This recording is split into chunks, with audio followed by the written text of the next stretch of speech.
I was just reading a thing by Larry+Summers in the Washington Post. Now, Larry+Summers is a guy I hardly ever agree with, but I thought he said at least one thing that made sense.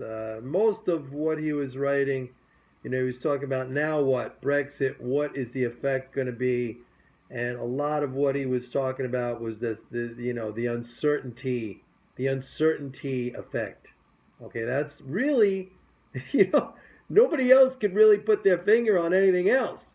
I mean, do we know of any concrete trade problems that are going to arise? No. Do we know of any particular fiscal or monetary policy changes that are going to occur? No. So they're all saying uncertainty. But again, that's a bogus. You can't just wheel out the uncertainty excuse when you want to look for a reason to sell the market. I mean, that is just ridiculous. Have you never heard of the wall of worry? The market loves uncertainty, right? We're always told it climbs the wall of worry.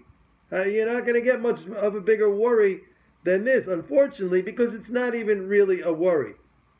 Nuclear missiles pointed at Russia from Poland, from Romania. By the way, and the United States says, oh, well, we're putting nuclear missiles in Romania because we're protecting Romania from Iran. I mean, on two counts, that is ridiculous. First of all, you're not putting missiles in there to protect Romania against Iran, okay? And second of all, what is the United States doing protecting Romania in the first place? And why are the missiles pointed towards Russia? Anyway, getting back to Larry+Summers, which is what I started out talking about.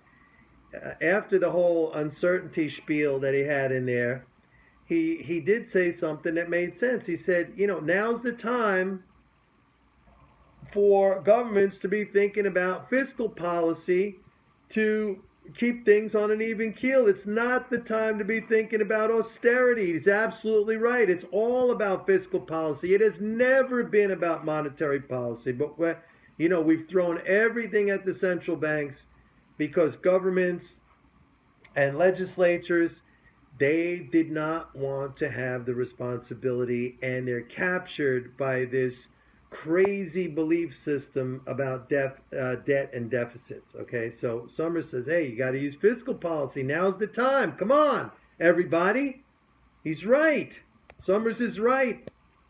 Whether or not they're going to do it, I don't know. But in the United States, it was happening in spite of our lawmakers, okay? And it was happening in spite of our lawmakers, thankfully, because the biggest components in government spending, as anyone of you who knows, who is a subscriber to MMT Trader or who has taken my course Understanding the Daily Treasury Statement, knows that the three biggest components are Social Security, Medicare, and Medicaid, and those are non-discretionary, which means they can't be cut. They just get paid.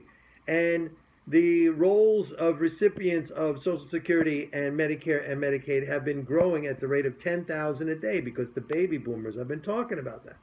So we are engaging in fiscal stimulus. It could be a lot better. We could be rebuilding our infrastructure. We could be spending on healthcare. We could be spending on education and building schools and basic research and development and transportation systems and alternative energy. Lots of things, lots and lots of things, okay? And job guarantees. We're not. But at least we have those programs.